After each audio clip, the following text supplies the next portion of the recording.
వయసులున్న పిల్లగాండ్లు బండలు తిన్నా అరిగించుకోవాలనని ఎనకటి పెద్ద మనుషులు ఉత్తగా అంటుండే. బండలు తింటామా? తిన్నా అవి అరుగుతాయా?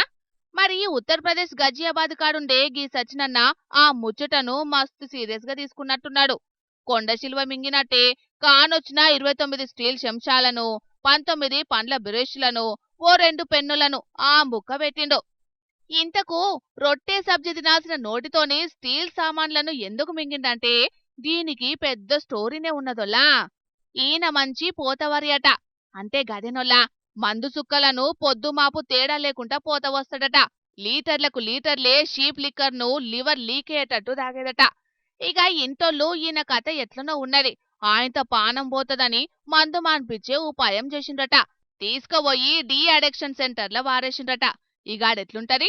మత్తు సుక్కలకు బదులు మందు గోళీలు, టైంకి తిండి, అది కూడా సాలని డైట్. ఈ రామ్ లేకుండా డాక్టర్ల పర్యవేక్షణ ఉంటదాయే. ఇది మనసున వట్టలే.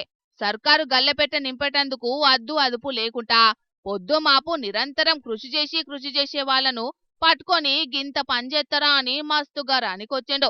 సుక్కా మందు లేక పిసలేసి కనిపించిన స్టీల్ సామాన్లను, వాడి పారేసిన బ్రష్లను లోపటేసిండు. 2-3 దినాలకు కడుపంతా పిసికినట్టయ్యేటాలకు దావకానికి ఎసుకపోయినరట. ఆడ బుడ్డ కెమెరాలు పెట్టి కడుపుల చూడంగాల్నే అసలు ముచ్చట బయటపడ్డది. ఇది వైద్య చరిత్రలనే అరుదైన సంఘటన. మెడికల్ మిరాకిల్ అని డాక్టర్లు బొత్తగోసి స్క్రాప్ నంతా బయటికి తీసిండ్రు. ఇప్పుడైతే మంచిగానే ఉన్నాడట ఈ పోతవారి.